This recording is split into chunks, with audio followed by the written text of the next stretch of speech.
Hi, hello, my name is Yamiel. Welcome to this video. If you are in this video, you either have a catering business or starting a new catering business. And I have this video is going to be great for you if you're just starting out or even if you're not, because it's going to give you some ideas on how to get free catering leads absolutely for free. So let's get started. First of all, if you like our content, please hit the subscribe and like. I do these videos often, giving for free my content, giving for free ideas that you can just go ahead and take and run with it and build your business. Okay, so this is good for, well, let me get started. So the way that this conversation came about, I was talking with one of our subscribers, and he was talking, kind of wanting to hire me. And to be honest, I don't do a lot of. I do consulting. I don't really, come on board to work for people necessarily, um, but I did give him a lot of ideas, and I thought, this will be make a great video to share with you guys the kind of feedback that I gave him.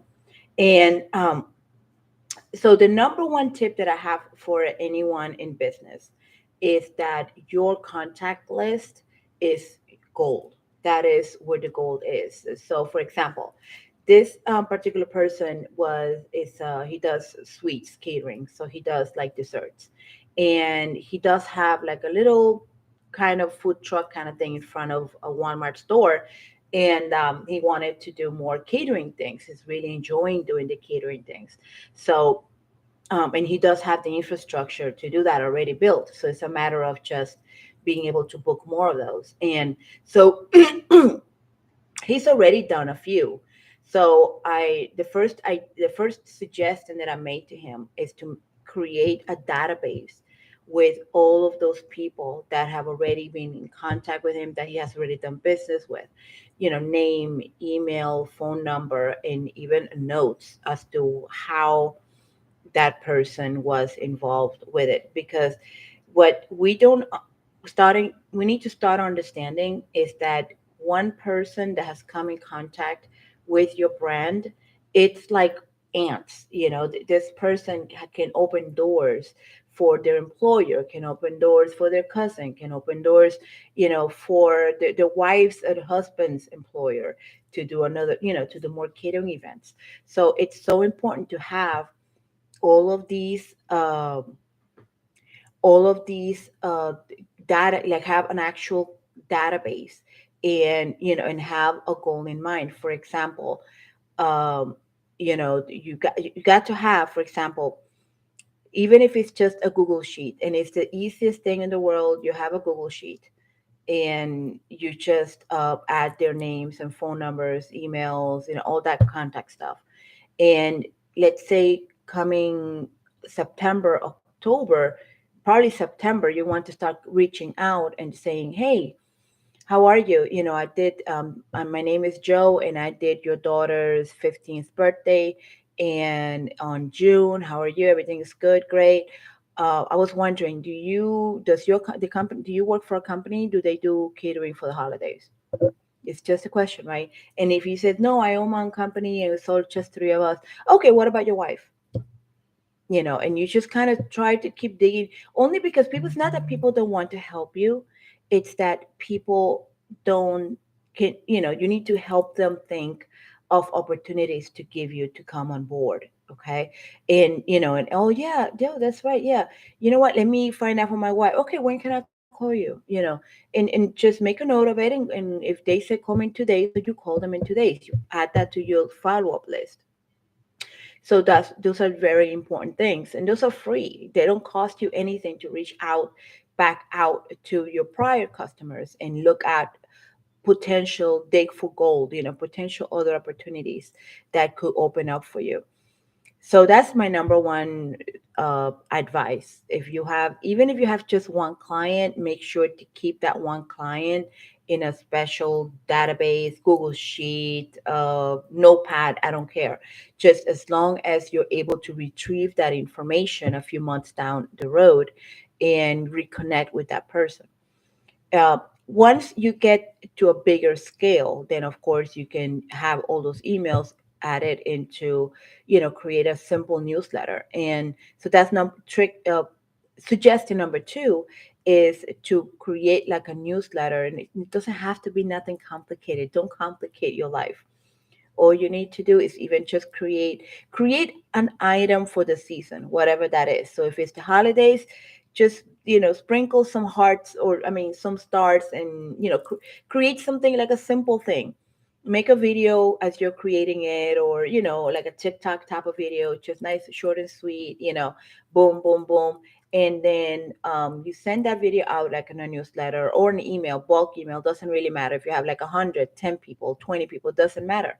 You just send that out, and you let them know, hey, we have a new item for the holidays. We're getting booked already. And even if you're not getting booked already, but you want to always act in the law of assumption. You want, this is something about, if you want to talk about law of attraction and all those things, you're talking, and even the Bible talks about talking it into existence. So you want to talk about it into your existence. You want to say, hey, I'm getting booked for the holidays, because you're declaring it, even if you're not. Let me know what date you have, you're having an event. And if you know anyone that is looking for, that is planning an event. And check those responses and make sure to again follow up with those leads. Okay. So those are the two things that you can do. One, if it's really small scale, you're just starting, you pick up the phone. Okay. If you have, then like if eventually you have like thousands of emails, then you can do like a newsletter. There's plenty of ways to do it super cheap, and you should send that out. But if those people, but I always kind of segregate my list in two. So one is the potential customer, right? Those emails that for somehow we got in contact with, or maybe they requested a proposal before and never went through with it. But then you also have those that do business with you. Now those that did business with you, to me, it's priority number one. If you can contact those people, you'll have better results than if you just send them an email. Now, it depends on the scale of your business. Now, if you don't have somebody in your marketing seat, and it's something that I spoke with this subscriber yesterday, you got to have someone that's dedicated to growing the business. You got to have, and if that person is you, then the suggestion number three is that you make 10 contacts a day consistently. It is so important that you keep contacting people every single day, new people, new opportunities. If you're doing a lot of one of the suggestions that I gave him is that, and he actually agreed with me, because he's actually done stuff like that for student housing. But if you don't, even if it's not student housing, a lot of luxury apartments complexes, they do, you know, tenant appreciation days through the year, and you can always get on their list of, of proposals to be contacted with. So that's my idea number three, is that you contact, make a list, go to apartments.com, contact all the buildings, and find out, do you guys have a program for, tenant appreciation? Do you guys host any events? Do you guys have a place where you host events for your tenants? For example, I lived in an apartment complex that they had a gazebo that they would rent out. And so people could actually order catering, or they could actually do that. So you can also find out if they have like a list of recommended vendors that they can recommend, and that sort of thing. If there's someone, idea number four, if somebody says, uh, oh yeah, we're planning this and that. Okay, great. Can I drop off a sample? Be happy to give out samples. So that is so important. Sometimes, especially with food, people sometimes need to taste it. Number one, it helps with the memory. So now you're engaging more of the senses of the client. You did the presentation, the taste, and it's a nice little thing to do. And drop it off, a brochure, but always make sure you have the name and you have a way to follow up. And you say, find out, okay, when can I follow up with you, and follow up. So much money is left on the table because of lack of follow up. Be that person that says, okay, I'm gonna call you in 2 days, and calls in 2 days. just be that person. And if you call, and this is a bonus point on sales, when you call a company and they tell you, oh, yeah, I think Maria is planning something. Okay, what is her extension? Get her extension. Well, okay, but she's not here right now. Do you want to leave a message? I'm like, no, I don't want to leave a message. I'll call her back and call her back. Next time you call, now you can say, hey, can I talk to Maria at extension 108? And who's this? Joe. Because you almost know her. So you want to act like, so people pass you through and they don't treat you like just another salesperson. You want to assume, like, act like you know who you are, and they're going to know who you are because you had already called and got their name. And they say, hey, Maria, this is Joe. I was giving your name. I was told that you're planning a holiday event, and I do the search, and I wanted to see if there's an opportunity for us, and I would love to drop you off a sample if you're open to it. That's it. Super simple. They say, no, I'm well good. Okay, no problem. Is there any other opportunities perhaps in the future? Do you have do any other events? Keep finding out other things. And if they tell you, oh yeah, we do something for Mother's Day, okay, you put it down on a calendar. You need to have a marketing calendar. It could just be a little, you know, like when I do sales for my clients, I have a note, like a note, not a notepad, like a calendar. You know, cheap. It doesn't have to be expensive. And then just have always like forward. Okay, so on this month, on this day, I'm gonna follow with this person. And that way, as I'm looking through my to-dos and all that, I already have that already listed. Okay, 3 months from now, I'm gonna call this person. Hey, Maria, this is Yumia. How are you? Remember me? I called you about the desserts for Christmas, but you already had everything booked, and you told me that you do for Mother's Day. I don't know when you start planning that, and I would do like I will start probably calling like by February. Do you know around what day do you start planning that? I would love to get engaged for this process.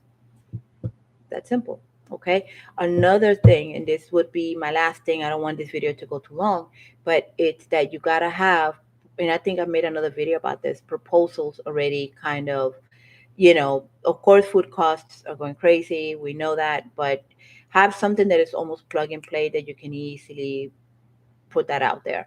um and provide it quick to the person, because sometimes we'll call them, oh my gosh, I was just about to book something, send me something right now. Okay, and you're ready to go, you have that ready to go. So you want to have something nice and creative and cute. Canva.com, they have these like proposal templates that are off the chain, that truly amazing. So I highly recommend canva.com to create really like with pictures that pop, and you can actually create a beautiful easy proposal. Just change a couple of things and you're done, and you can email it directly to the person really fast and quick. Don't spend too much time on proposals. I've seen a lot of catering companies do that.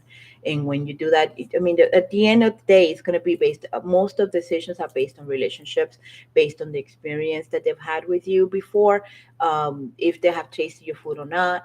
But, all of these little points keep pushing that needle towards hiring you.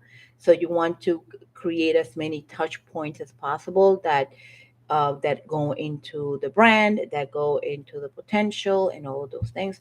So that's it. I am thinking of, I mean, comment down below. A lot of, I don't know if I'm even talking to anybody out there. Sometimes I feel like I'm talking to a microphone and I don't get to really, like, I love talking with you guys.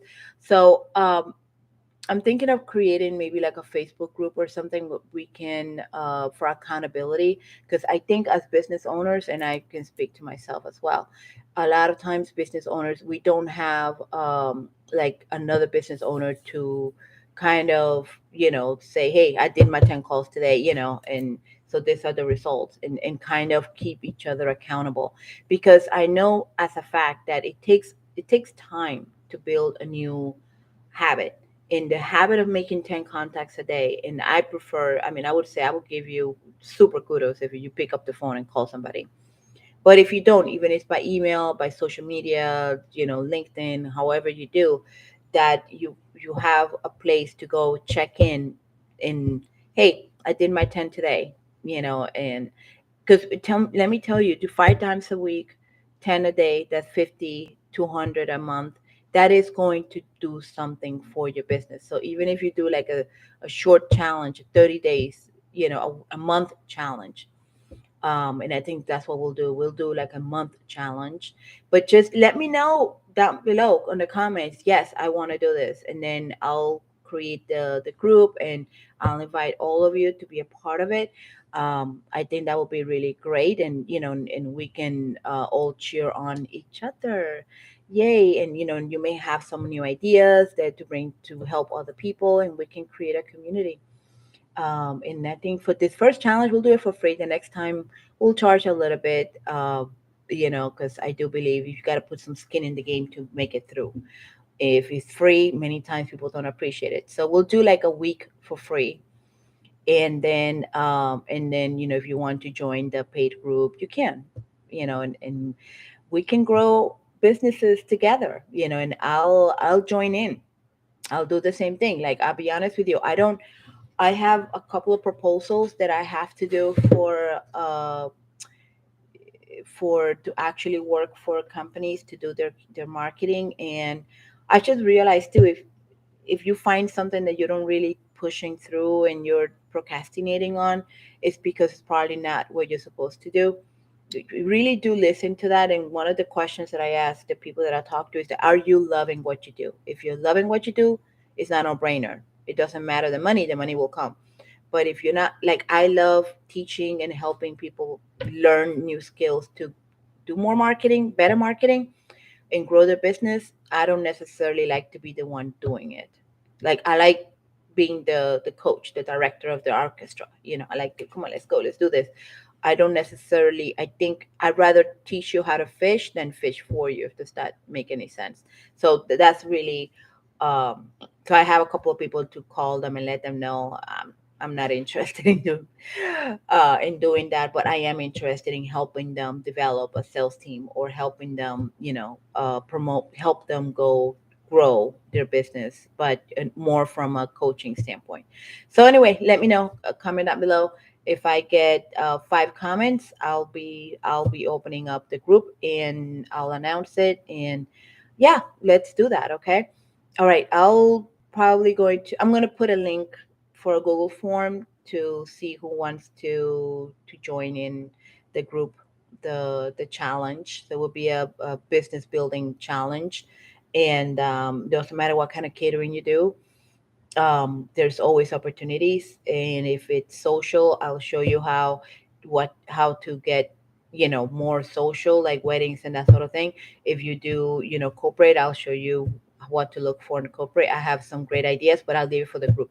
Okay. All right. Thank you so much for watching. And let me know if there's anything I can do for you. I hope to see you in the group. Okay. I'll talk to you soon. Bye.